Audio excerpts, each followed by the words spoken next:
Data terakhir pada 27 Januari 2020 tercatat 2.744 kasus virus corona di Cina. 461 orang dalam kondisi kritis.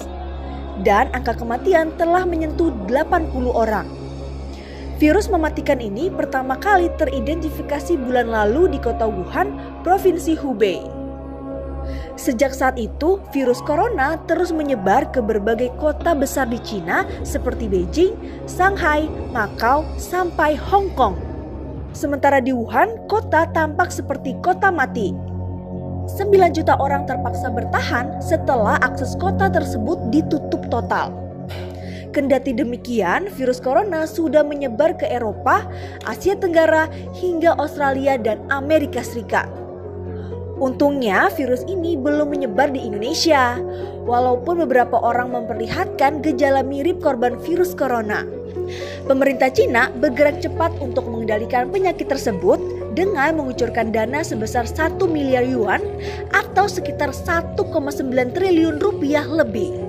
7.000 pekerja bertugas membangun rumah sakit khusus yang harus selesai dalam waktu 6 hari saja. 1.600 staf medis telah diturunkan ke Provinsi Hubei. 3 juta masker dan ratusan ribu sarung tangan dibagikan ke masyarakat. Liburan Imlek juga diperpanjang hingga 2 Februari untuk mengurangi kemungkinan orang berkumpul di tempat umum. Pemerintah Cina pun menyatakan epidemik ini mulai memasuki periode lebih serius dan kompleks dan kemungkinan akan memakan korban lebih banyak.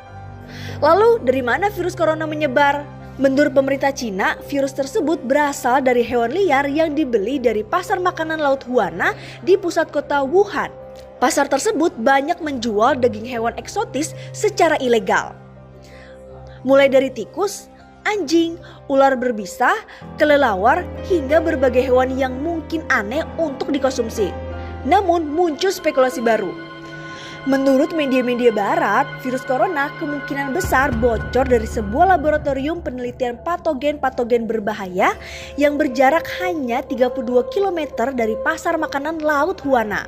Wuhan National Biosafety Laboratory adalah lab yang dirancang dengan standar biosafety level 4 atau BSL 4. Dan lab yang dibuka Januari 2018 ini adalah lab BSL 4 pertama di daratan Cina.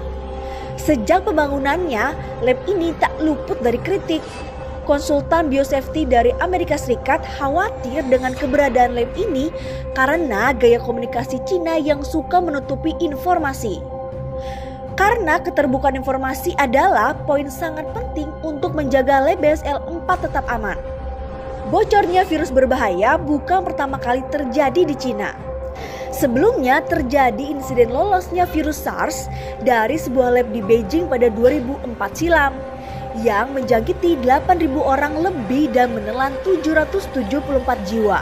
Karena insiden itulah Kementerian Kesehatan Cina langsung membangun lab untuk patogen tingkat tinggi seperti yang saat ini ada di Wuhan.